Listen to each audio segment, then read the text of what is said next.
The FBI has raided the Florida home of former US President Donald Trump. The Justice Department declined to comment on the search, which Mr. Trump said involved a large group of FBI agents. Here's North America correspondent Barbara Miller in Washington. It came through in the form of a rather lengthy statement from the former president. He said that his beautiful home was under siege, occupied, as you say, he said, by a large group of FBI agents. He said they even broke into my safe. He said that the raid was not necessary or appropriate. He said that he was not home at the time of the raid, but described it as dark times for the nation. Now, there are so many possible reasons as to why such a raid might take place, a number of investigations running into Donald Trump, that the speculation was this related to the January 6th committee's work? Was this something that the Department of Justice had taken up on the basis of the testimony that they'd been hearing? Or, as now seems to be emerging as a more possible narrative, is this related to the handling of classified documents from the White House, some of which we know ended up at Mar-a-Lago in Florida?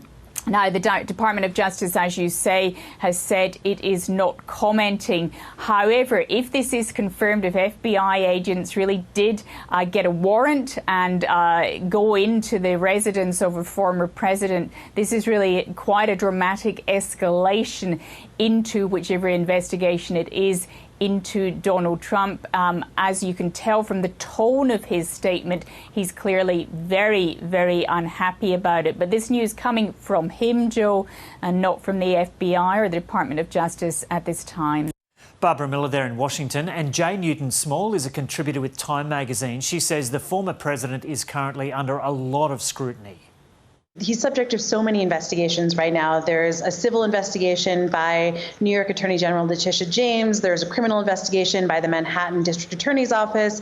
There's obviously the investigations going on by Merrick Garland and the Justice Department, who's the Attorney General in the Justice Department, of not only the January 6th hearings, but also the National Archives breach, in which a bunch of executive presidential papers were found to be in Mar-a-Lago, and they had to actually go and pick up 15 boxes worth of them and bring them back to the National Archives. And so that's already happened.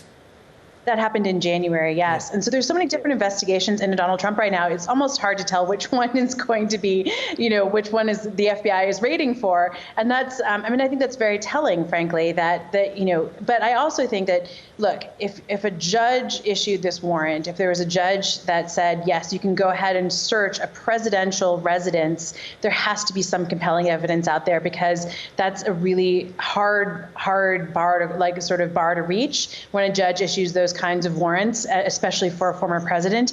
And that means that there's some compelling evidence against him in whichever case that might be pending against him at this point. Yeah, and so there are so many cases involving him at the moment, but up until now, has he basically been Teflon Don? Like they haven't really pinned anything on him yet.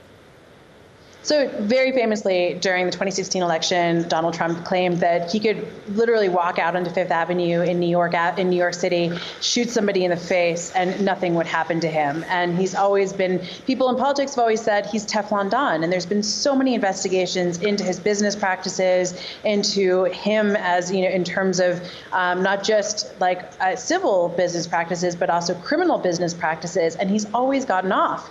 And so the question is, are we actually at a point where there's enough evidence criminally for him to be arrested, that they're collecting against him, where they're executing search warrants on Mar-a-Lago? I mean, his offices have been searched before when he was a private businessman. This isn't the first time, but he's always managed to get off. He always hires really great lawyers and always manages to get off. And we'll see if this is the time again where he's either Teflon Don or it sticks. Is he still going around spouting absolute rubbish about the 2020 election result?